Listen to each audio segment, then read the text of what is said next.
পৃথিবীর সবথেকে দামি মাছ বলা হয় স্যালমন মাছ। এই মাছটি বেশিরভাগ সময় কাঁচাই খাওয়া হয়। পুরো পৃথিবী জুড়ে এর চাহিদা ও লক্ষ লক্ষ টাকা দামের এই মাছের চাষ পদ্ধতি আপনাদের জানাতে চলেছে। আর এই যে কাঁটাযুক্ত এই প্রাণীটি দেখতে পাচ্ছেন, এর সম্পর্কেও আজকে আপনাদেরকে জানাবো, এটির দাম এবং এটি কতটা মূল্যবান।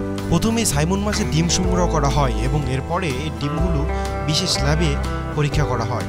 ল্যাব থেকে হ্যাসিং করা হয় এবং হ্যাসিংয়ের পরে ছোট ছোট সাইমন মাছ বের হয়ে আসে। আর একেই বলা হয় লার্ভা, যা ডিমের সাথে কুসুম রয়। এরপর এই বাচ্চাগুলোকে বড় একটি ট্যাঙ্কে পাঠানো হয়। এখানে এরা বাইরের খাবার খেতে শিখে এবং আস্তে আস্তে বড় হতে শুরু করে। এখানে 1 মাস রাখার পরে বিলের মতো বিশাল আকারের এক খাঁচার মধ্যে এদেরকে রাখা হয়। আর এখানে এদের বিশেষ নজরদারির মধ্যে রাখা হয়। অনেকগুলো ক্যামেরার মাধ্যমে এদের উপর এমনভাবে নজর রাখা হয়, যদি কোনো মাছের সমস্যা হয়ে থাকে সেগুলোকে দ্রুত ট্রিটমেন্ট নেওয়া হয়। আর এই খাঁচার ভিতরে পানির টেম্পারেচার ও তাপমাত্রা নিয়ন্ত্রণ করা হয়। আর এইভাবে তাদেরকে বড় করে তোলা হয়। যখন স্যালমন মাছ 4 থেকে 5 কেজি আকারের হয়ে থাকে তখন তাদেরকে খাবারের জন্য প্রস্তুত করা হয়। মাছগুলোকে ধরার সঙ্গে সঙ্গে দ্রুত ফ্রিজিং করা হয় এবং যত সম্ভব দ্রুত ফ্যাক্টরির মধ্যে প্রেরণ করা হয়।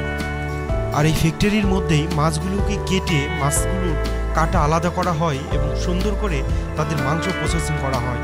লক্ষ লক্ষ টাকা দামের এই মাছ খুব সুন্দরভাবে প্রসেসিং করা হয়ে থাকে।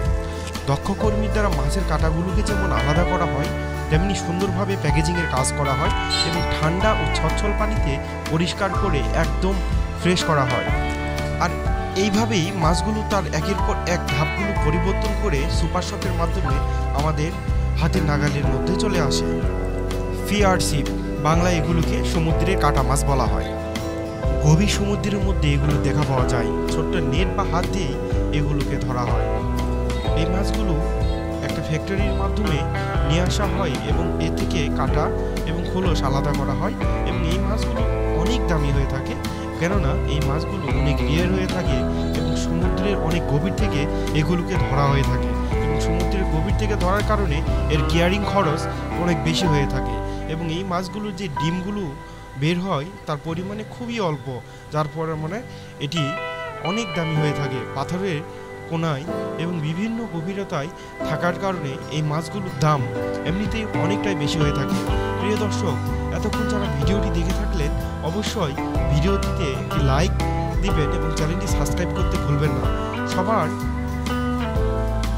সাপোর্ট আশা করি, সবাই আমাকে সাপোর্ট করবেন। আজকের মতো এখানেই, লাস্ট পর্যন্ত ভিডিও দেখার জন্য আপনাদেরকে অনেক অনেক ধন্যবাদ।